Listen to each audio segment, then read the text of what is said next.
नमस्कार, मैं डॉक्टर अतुल शाही। आज का टॉपिक है ट्रिपल एस टी अर्थात simulated social skill training. Hindi में इसे अनुकरणीय सामाजिक कौशल प्रशिक्षण कहते हैं। शिक्षण एक कला है। जिस प्रकार कोई कलाकार किसी भी भूमिका का रंगमंच पर अभिनय करने के लिए बार बार अभ्यास करता है, ठीक उसी प्रकार शिक्षा के क्षेत्र में छात्राध्यापकों को शिक्षण देने के लिए पूर्वाभ्यास करना पड़ता है। पर्यवेक्षक उसके अभ्यास के आधार पर कुछ परामर्श देता है और उसके अनुरूप छात्राध्यापक पर्यवेक्षकों द्वारा दिए गए सुझावों अथवा परामर्श के आधार पर उसका अनुकरण करके कक्षागत परिस्थितियों में शिक्षण करते हैं। अतः यथार्थ कक्षा लेने से पहले छात्राध्यापकों द्वारा जो अभ्यास किया जाता है, जिससे उसमें वैचारिक शक्ति एवं शिक्षण कौशल का यथोचित विकास होता है एवं जो किसी वस्तु, तथ्य एवं आदर्श शिक्षक के अनुकरण पर आधारित होता है, उसे अनुरूपित शिक्षण के नाम से जाना जाता है। इससे प्रशिक्षण प्राप्त करने वाले भावी शिक्षक अपनी शैक्षिक क्रियाविधि को आदर्शात्मक बनाकर योग्य शिक्षक के रूप में प्रतिष्ठित हो जाते हैं। अनुकरणीय सामाजिक कौशल प्रशिक्षण, जिसे संक्षेप में अनुरूपित शिक्षण भी कहा जाता है, इसका प्रारंभ द्वितीय विश्व युद्ध के आसपास हुआ था, जब विमान चालकों को शत्रु पक्ष पर गोला दागने हेतु अपनी कार्यशैली का अभिनय करना पड़ता था। 5वें एवं 6वें दशक में ब्राउन ने अनुरूपित शिक्षण का विधिवत प्रयोग करने के लिए जोरदार वकालत की। अमेरिका में सर्वप्रथम इस शिक्षण विधि का प्रयोग 1955 में किया गया।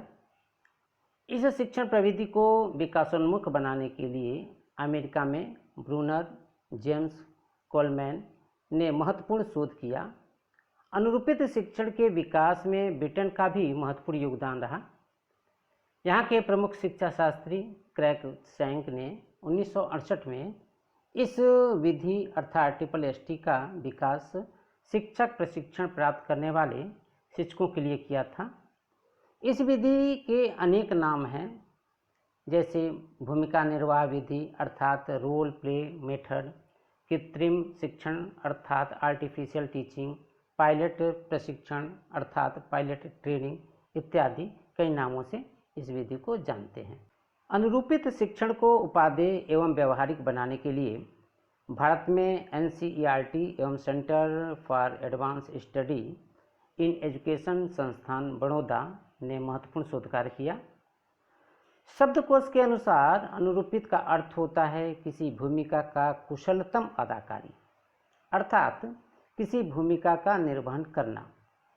यह एक ऐसी अवधारणा है कि इसमें कोई व्यक्ति उसी प्रकार की भूमिका का निर्वहन करता है जिस प्रकार की आवश्यकता होती है, जैसा कि नाटकों एवं पिक्चरों में किया जाता है।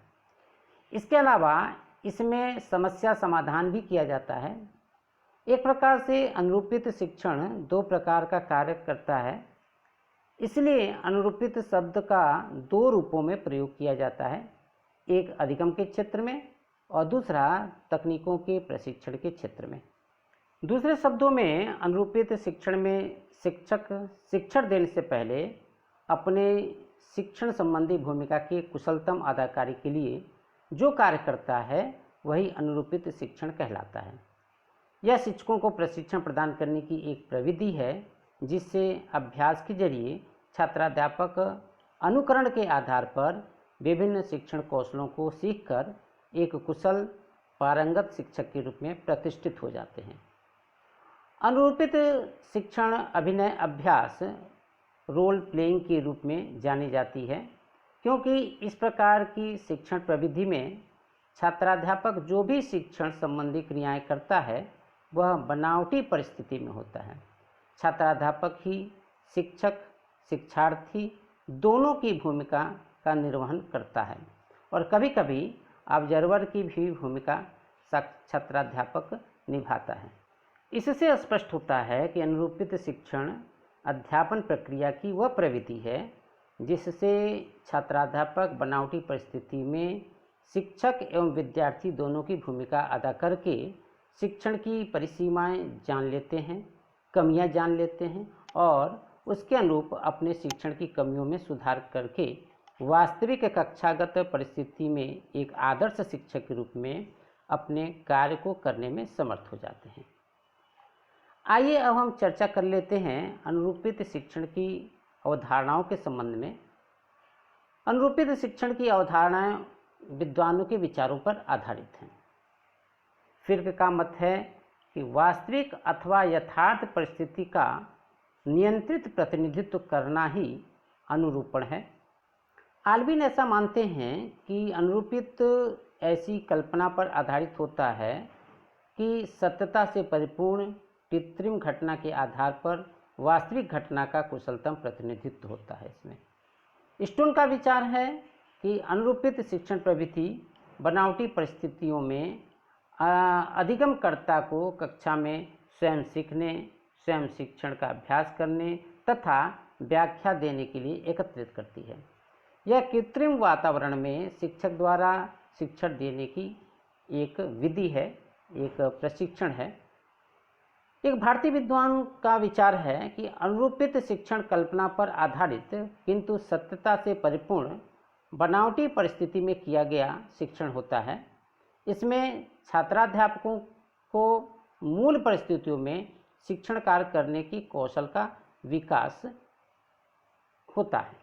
इन सभी विद्वानों के विचारों के आधार पर अनुरूपित शिक्षण की जो अवधारणाएं हमारे सामने आ रही हैं, उसमें पहला है अनुरूपित शिक्षण से शिक्षण कौशल की गुणवत्ता बनाए रखने में विशेष मदद मिलती है। दूसरी अवधारणा है कि अनुरूपित शिक्षण के द्वारा विविध शैक्षिक नियमों, विधियों का अभ्यास करके उनकी परिसीमाओं एवं गुणों को जानकर विद्यार्थी अपेक्षित सुधार कर सकते हैं। तीसरी अवधारणा है अनुरूपित शिक्षण एक छोटे समूह पर किया जाता है। इससे शिक्षक को स्वयं अपनी कमजोरियों, शिक्षण के स्तर, विद्वता की जानकारी के साथ साथ अन्य कौशल या घटक की जानकारी मिल जाती है और उसके अनुरूप वह अपने अपेक्षित व्यवहार में सुधार करता है। चौथा जो इसकी अवधारणा है वह है अनुरूपित शिक्षण में शिक्षकों को पृष्ठपोषण मिलता है, इस कारण उसमें संप्रेषण कौशल का विकास होता है।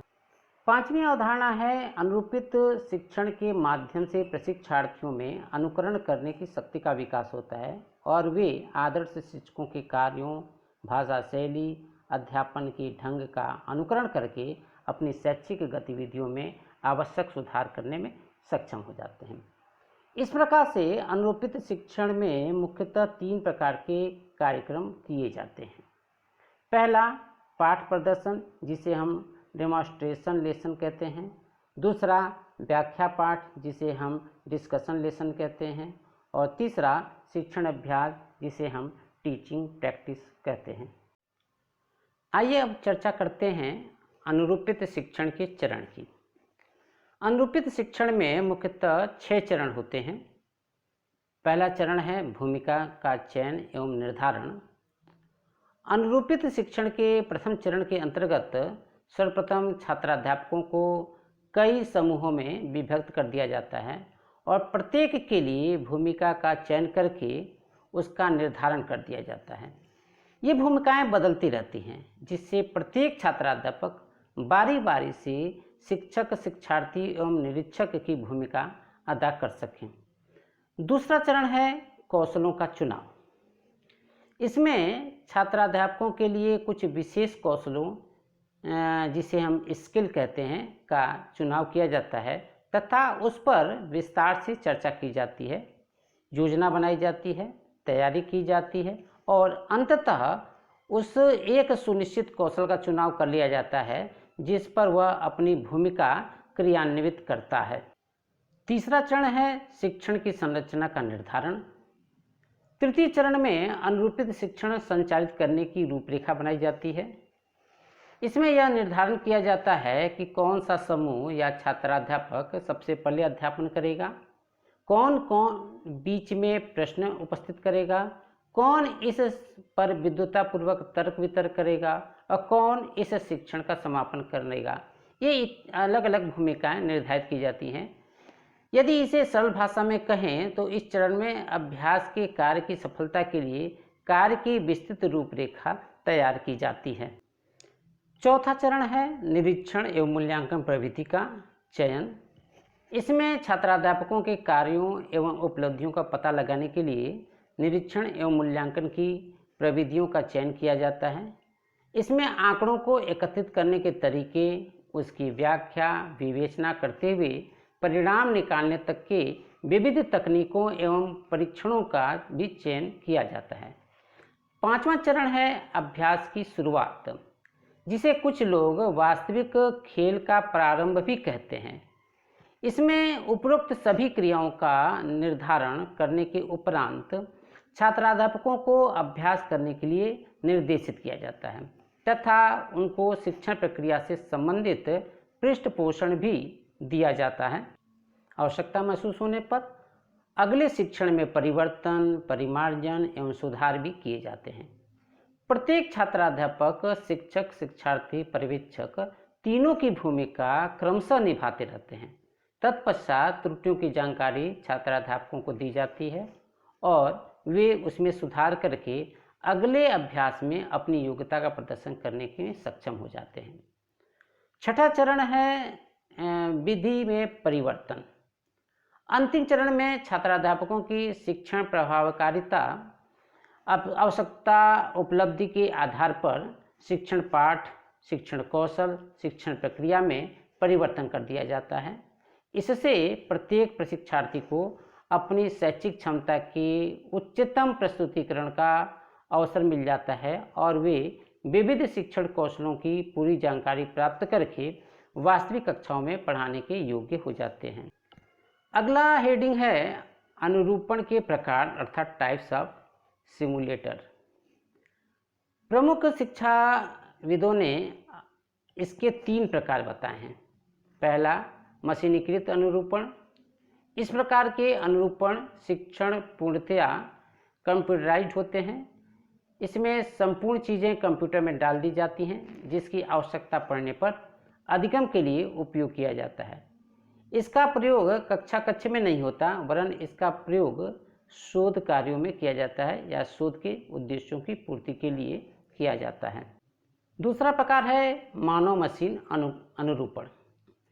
कतिपय अनुरूपण में एक व्यक्ति मशीनों के माध्यम से अंतःक्रिया करता है और निष्कर्ष तक पहुंचता है। इसमें प्रतिभागी द्वारा भूमिका का निर्वहन किया जाता है। छात्र ही निर्णायक की भूमिका निभाता है, जो किसी निश्चित पाठ के लिए होता है, और उस निर्णय को कंप्यूटर में डाल दिया जाता है, जो संपूर्ण पाठ्यक्रम, विधि एवं माध्यम को सुनिश्चित करता है। इसका उपयोग कक्ष में किया जाता है। तीसरा जो प्रकार है वह है संपूर्ण मानवीकृत अनुरूपण। इस प्रकार का शिक्षण अनुरूप पूर्णतः मानवीकृत होता है। इसमें सामाजिक व्यवस्था का अधिक प्रभाव पड़ता है। इसमें अनुरूपण के स्रोत, भूमिका एवं नियमों को परिभाषित किया जाता है। इसकी संपूर्ण व्यवस्था ही वास्तविक जीवन से संबंधित होती है। यह कक्षा के लिए सबसे अधिक उपयोगी माना जाता है। अब हम बात कर लेते हैं अनुरूपण की विधियों पर, मेथड ऑफ सिमुलेशन पे। अनुरूपण शिक्षण के लिए मुख्यतः 3 विधियों को अपनाया जाता है। पहला, केस स्टडी मेथड अर्थात व्यक्ति अध्ययन विधि। दूसरा, रोल प्लेइंग मेथड अर्थात भूमिका अभिनय विधि। और तीसरा, इन बास्केट मेथड। जहाँ तक केस स्टडी मेथड का प्रश्न है, यह विधि तीनों में सबसे पहले अपनाई जाती है। इसमें उस व्यक्ति या बालक के बारे में सारी जानकारी इकट्ठी की जाती है जिसको शिक्षण दिया जाता है। इसके अंतर्गत अधिगमकर्ता की मनोदशा, परिस्थिति, पृष्ठभूमि, समस्याओं की जानकारी प्राप्त की जाती है। इसमें अधिगमकर्ता से अनेक प्रकार के प्रश्न करके उसकी शैक्षिक अभिवृत्तियों, भावनाओं की जानकारी, इत्यादि प्राप्त कर ली जाती है। ऐसा करने से शिक्षण की प्रभावकारिता बढ़ जाती है। दूसरी विधि है रोल प्लेइंग मेथड अर्थात भूमिका अभिनय विधि। अनुरूपण में छात्राध्यापकों से कृत्रिम परिस्थिति में उसकी शिक्षण संबंधी क्रियाओं एवं भूमिका का अभिनय कराया जाता है। इसके द्वारा छात्राध्यापक की व्यावहारिक कुशलता, संप्रेषण योग्यता की जानकारी मिल जाती है। वस्तुतः प्रत्येक व्यक्ति को जीवन के विविध परिस्थितियों में अनेक भूमिकाओं का निर्वहन करना पड़ता है। यह प्रत्येक व्यक्ति की योग्यता, क्षमता एवं आदर्श व्यक्तियों के अनुकरण पर आधारित होता है। प्रायः यह देखा गया है कि सामाजिक विषयों के अध्ययन में भूमिका निर्वहन विधि विशेष उपयोगी होती है। इसमें अधिगमकर्ता अधिक बोधगम्यता के साथ विषय संबंधित जानकारी अर्जित कर लेते हैं और विविध परिस्थितियों में स्वयं को समायोजित करने में सक्षम भी हो जाते हैं। अनुरूपण शिक्षण में तीसरी विधि है इन बास्केट मेथड। इस विधि की शुरुआत व्यापार के क्षेत्र में हुई। कालांतर में इसका प्रयोग अधिकारी वर्ग द्वारा किया जाने लगा और अब इसका प्रयोग शिक्षा की समस्याओं की प्रस्तावना में किया जा रहा है। इसका प्रस्तुतिकरण चित्रांकन या चलचित्रों एवं बहुप्रक्षेपण विधि द्वारा किया जाता है। यह विधि अध्यापक शिक्षण के लिए अत्यंत महंगी, समय लेने वाली और श्रम युक्त है। इसमें किसी पाठ पर फिल्म बनाकर प्रदर्शित करने का कार्य किया जाता है। यह विधि अत्यंत नियंत्रित, लचीली एवं उपयोगी होती है। इन तीनों विधियों में से किसी एक को अपनाया जा सकता है अथवा क्रमशः तीनों विधियों को विद्यार्थी अपना सकते हैं। जैसी आवश्यकता एवं सुविधा हो उसी प्रकार से इसका प्रयोग किया जाना चाहिए। अब अंत में हम बात कर लेते हैं शिक्षा के विभिन्न क्षेत्रों में अनुरूपण का उपयोग। वर्तमान समय में शिक्षा के अनेक क्षेत्र हैं, किंतु अनुरूपण शिक्षण का उपयोग मुख्यतः शिक्षक एवं कक्षा कक्ष में ही किया जाता है।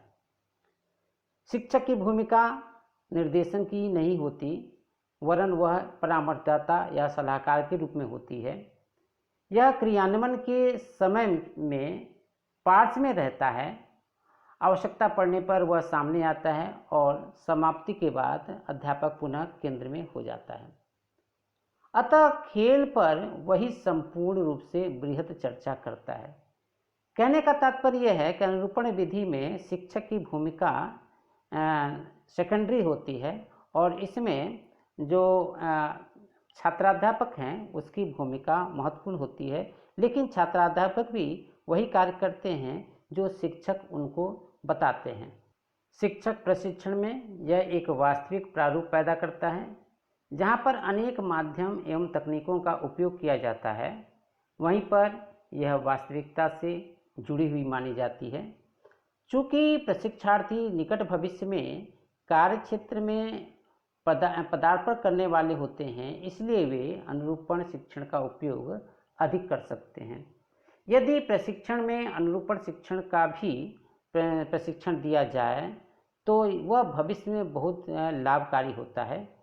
इसका सबसे बड़ा उपयोग नए अध्यापकों के लिए है जो कक्षा कक्ष की समस्याओं का सामना करने जाते हैं। जैसा कि आप सभी को पता है कि शिक्षण में कक्षा कक्ष एक ऐसा स्थान है जहां बालक एवं अध्यापक दोनों एकत्रित होकर शिक्षण कार्य को संपन्न करते हैं। यह परिस्थिति बालक के लिए अत्यंत प्रभावी परिस्थिति उपस्थित करता है। प्रभावी शिक्षण हमेशा विभिन्न कक्षा कक्ष एवं विभिन्न स्वरूपों में प्रदर्शित किया जाता है। वर्तमान समय में व्याप्त अनेक सामाजिक समस्याओं का निराकरण अनुरूपण विधि के माध्यम से कक्षा कक्ष में किया जा सकता है। अंत में हम कह सकते हैं कि अनुरूपण शिक्षण विधि के माध्यम से छात्राध्यापकों में आत्मविश्वास बढ़ता है, क्योंकि यह शिक्षण के सिद्धांतों को व्यावहारिक शिक्षण अभ्यास से जोड़ने का प्रयास करती है। छात्राध्यापकों को एक प्रकार से कक्षा की व्यावहारिक समस्याओं का ज्ञान हो जाता है और उनमें सूझबूझ एवं अवबोध विकसित हो जाता है कि कैसे किसी समस्या का समाधान किया जा सकता है या करना चाहिए। साथ ही यह विधि स्वनियंत्रित अनुकरणीय क्रिया द्वारा बच्चों के व्यवहारों में वांछित परिवर्तन लाने में भी समर्थ है। तो ये था ट्रिपल एसटी अर्थात सिमुलेटेड सोशल स्किल ट्रेनिंग के बारे में जानकारी। आपको यह वीडियो कैसा लगा कमेंट बॉक्स में अवश्य बताएं। अगला वीडियो अभिक्रमित अनुदेशन पे होगा। धन्यवाद।